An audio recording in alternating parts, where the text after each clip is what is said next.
And then you come to Esther chapter 6 and verse 1. This is where I've been working to. And that night, the king could not sleep. So he commanded to bring the book of the records of the Chronicles, and they were read before the king.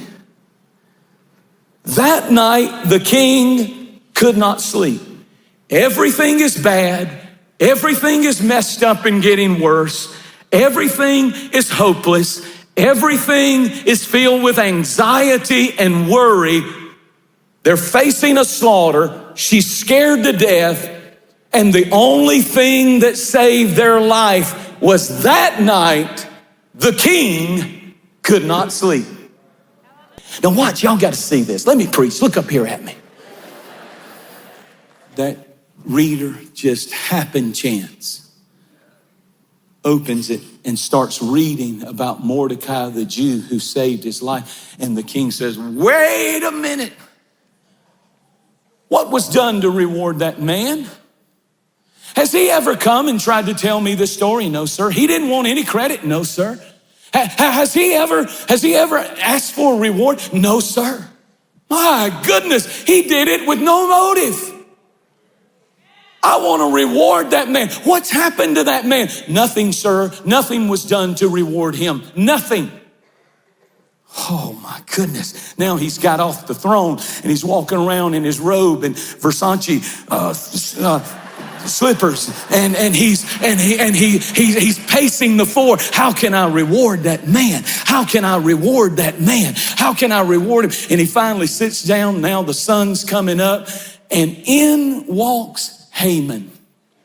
He's freshly shaved. He slept like a angel, and he feels good, and he walks in and he thinks, I just had the greatest night of my life, and tonight I get to do it all over again. I am something special. He walks into the presence of the king. The king looks at him. He's got black bags under his eyes, and he says, I want to ask you something, Haman. He said, what would you suggest that I do? Let's say there's a man in the kingdom that I really want to honor. And Haman, with his egotistic self, is thinking, oh my God. Now he's about to do a humble brag. I know it could never be I, but oh king, come on y'all, I'm working hard up here. Y'all sitting out there just like you at a movie. Where's the popcorn?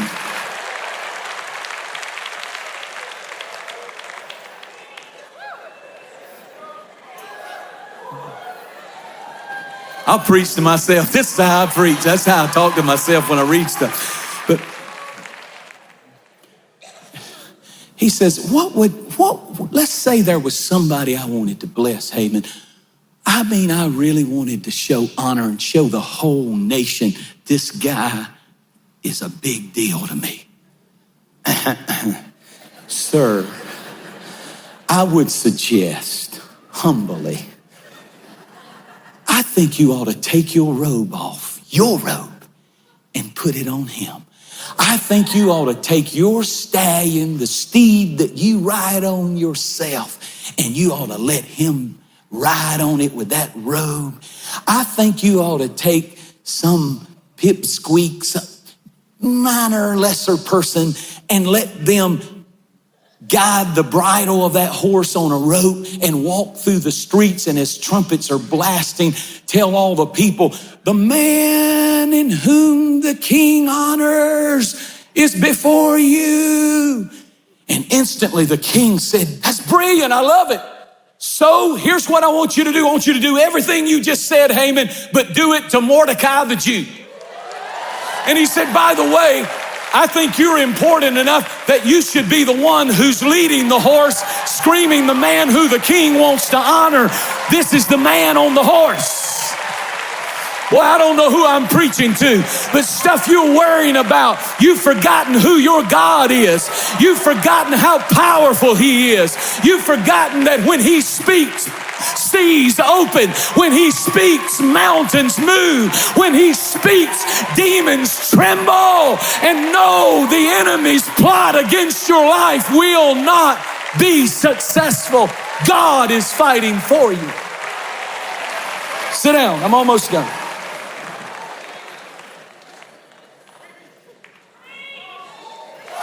So, don't you know how humiliating that was? The man whom the king honors.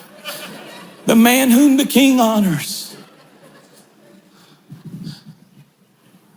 That night, after a humiliating day, Haman comes to the palace for the final banquet. Queen Esther is there. They eat. The king turns and says, "Why did you do this? Tell me the real reason. What do you want?" She said, "Sir, there is a conspiracy in the land to kill Mordecai, the Jew, and all of his seed. And I don't know if you knew this, king, but I, Esther, I'm a Jew." The king is enraged.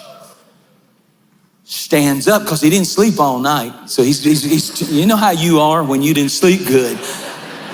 Turn to your wife and say, "I know how you are when you didn't sleep good." Turn to your husband and say, "You're that way all the time. It doesn't matter if you sleep good or not." Can I finish? Here's the finish. He's so angry, he doesn't want to make a quick decision. He is smart enough to know, if I get rid of this guy, it's going to cause me a lot. So he gets up and walks out. He says, who was it behind this conspiracy? And she says, "This one right here, Haman." He's so mad. He's just, if he spit, it killed grass. He's so mad. He walks out of the room trying to pull himself together. And the queen takes off to her bedroom, and he follows her. Haman follows her because he's now all the tables are turned, and he falls on her bed. When she goes into her bedroom, she's sitting on it. He falls on her bed and he starts crying out for mercy. And the king just happened at that time to walk in the bedroom, and he sees this guy on the bed with his queen. And he says, I was trying to figure out what to do. Now I know what to do. And the gallows that you prepared for Mordecai, guards, take him out and hang him right now on those same gallows. Now let me finish. So here's what I came to say. In a church this size,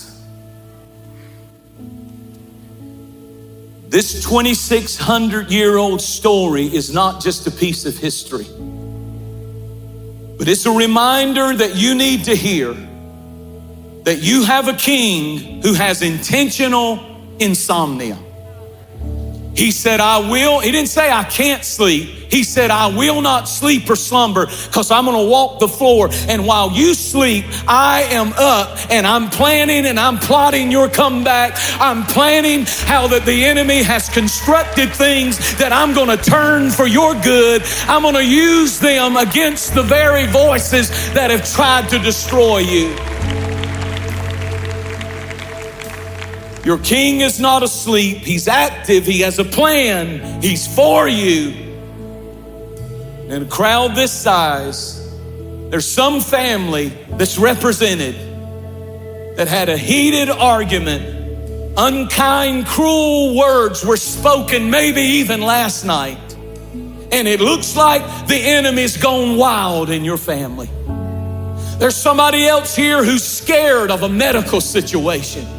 You dread going back to the doctor. The C word, cancer, is tormenting you. You don't know what in the world, and the problem is real and it's being formed, and you feel like you're worried and you're full of anxiety and fear and worry.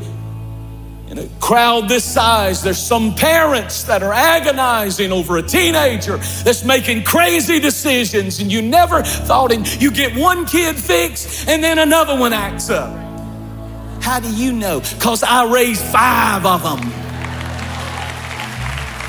You get one thing fixed and here's another one, and you feel like you're losing your mind. And where is God? His name's not even in this family, apparently.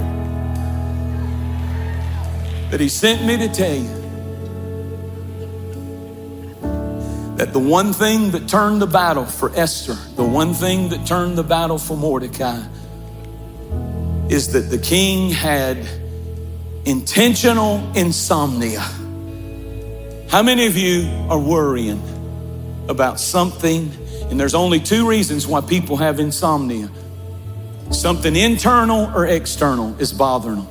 It may be something internal, it may be a disease, it may be something going on internally, or it may be something externally with people, relationships, job, family, but it's worrying you, tormenting you. Jesus said, "Come unto me, all you who are weary and heavy laden, and cast your worry on me, for I can handle it." And your king is not asleep, he's awake. The king can't sleep as long as you have a problem. You don't believe he loves you. You're not a somebody. You're the bride of the king. Thank you so much for watching. Make sure that you subscribe to our channel so that you can get notifications on new posts and live streams. Be sure to share this video with a friend. You never know how you can send the Word of God right when somebody needs to hear it. And you can use your social influence for good, for the glory of God. Thanks again. Share it with a friend. And I really appreciate you watching. We'll see you next time.